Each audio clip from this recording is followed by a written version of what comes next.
Ang ating Vice Presidente nandoon. Pangatlong topic ho natin ito. No? Pangatlong topic natin ito, nandoon. Nakikisaya po ang ating Vice Presidente, no? Sa anibersaryo ng COGIC, mga kababayan. Pero wala naman po tayong magagawa diyan eh. Gusto po ng Vice Presidente 'yan eh. Ano po? O ihiwalay natin si Pastor Kibuloy, mga kababayan.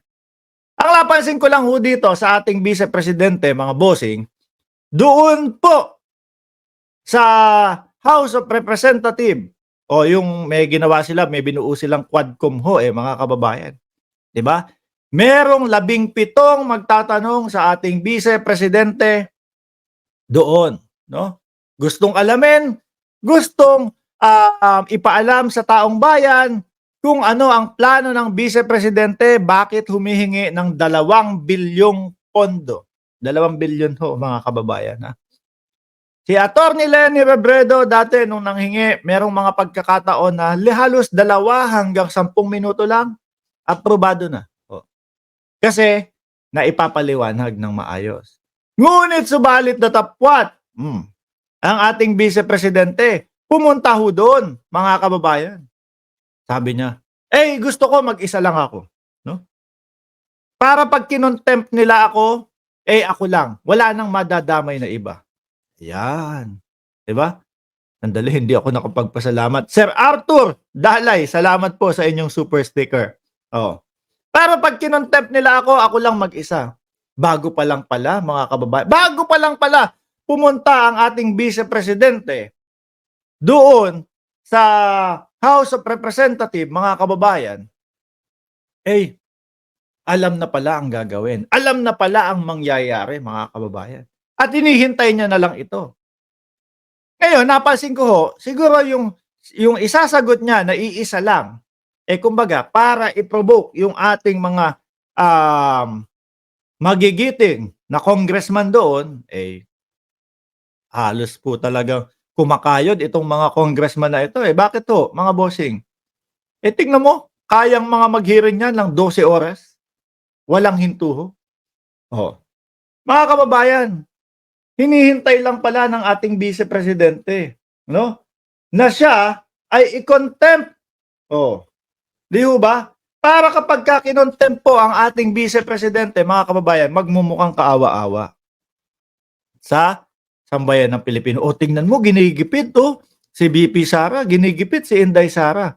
Take note, mga kababayan, no? Sa lahat po ng tanong sa ating Vice Presidente upang ipaliwanag kung para saan yung budget, nakarapatan naman po ng mamamayang Pilipino na marinig ho iyon, mga kababayan.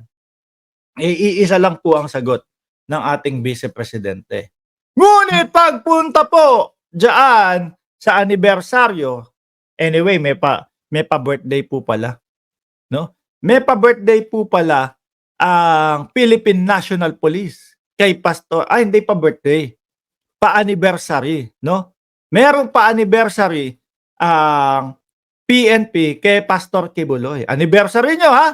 Ganito, para mas matagpuan kayo, madali kayong makita nung mga inimbitahan nyo diyan sa anniversary ninyo. Ganito ang gagawin namin.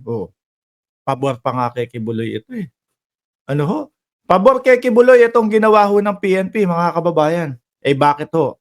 Tingnan nyo, ha? Ipinaskil po yung mga wanted picture ni Kibuloy doon sa kanyang palibot ng kanyang COGIC. Di ho ba? Para doon sa mga imbitado nila, madaling matutukoy kung saan yung COGIC. Di nandyan nakabalandra yung mga pagmumukha ni Kibuloy na siya ay wanted, na siya ay may patong sa ulo na 10 milyones. Mga kababayan. Anyway, bumalik tayo sa ating Vice Presidente.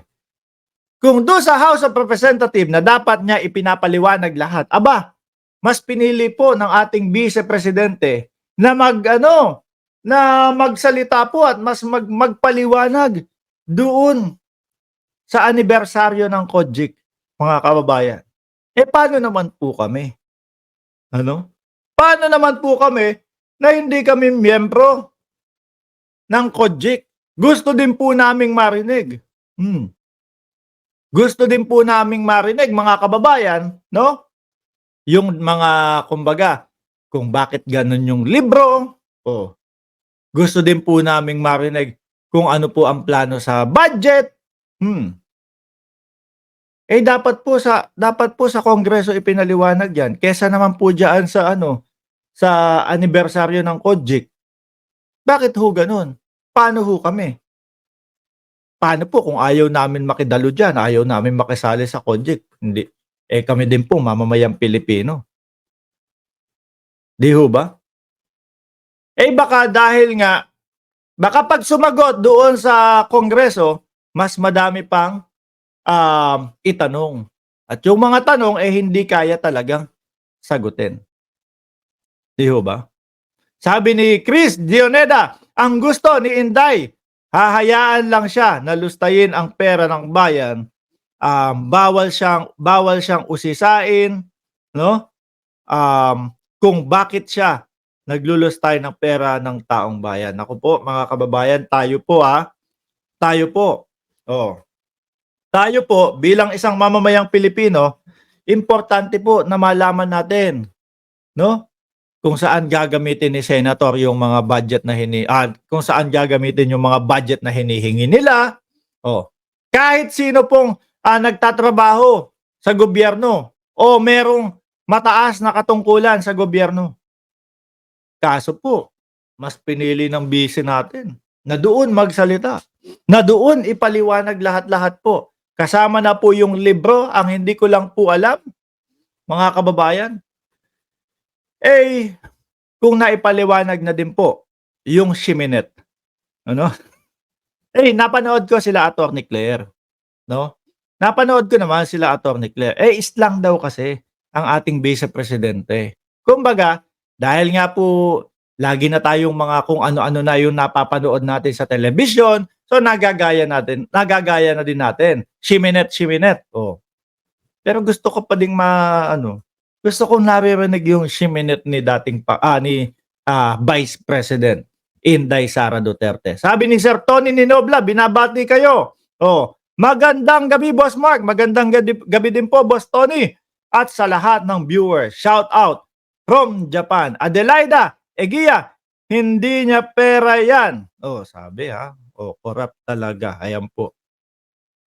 Ano na naman ba ang pinagmamarkulyo ni Pusit? Anyway, mga kababayan, bahala sila dyan. Siguro, BP, magkikita po ba kayo ni Pastor Kibuloy? Pakisabihan naman po, no? Pakisabihan naman po na ang sambayan ng Pilipino ay naghihintay sa kanyang sagot, no? Hindi po namin siya ginajudge agad.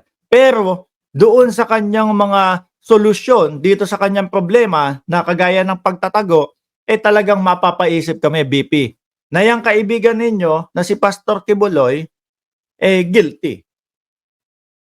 Di ho ba? Guilty. Ayaw nating i-judge Kasi hindi naman po talaga, kumbaga, wala pa Aalamin pa lahat. Aalamin pa kung ano ang magiging sagot niya. Aalamin pa kung ano ang depensa niya. Oh. Kaso ayaw magpaliwanag.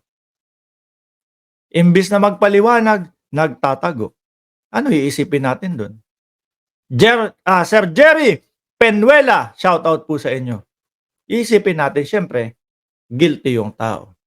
Pero kung lumalabas yan, ipinapaliwanag, didinggin naman ho natin, maririnig ho natin. Baka tayo pa ang magsisigaw na, huwag niyong gipiti si Kibuloy, walang kasalanan yan.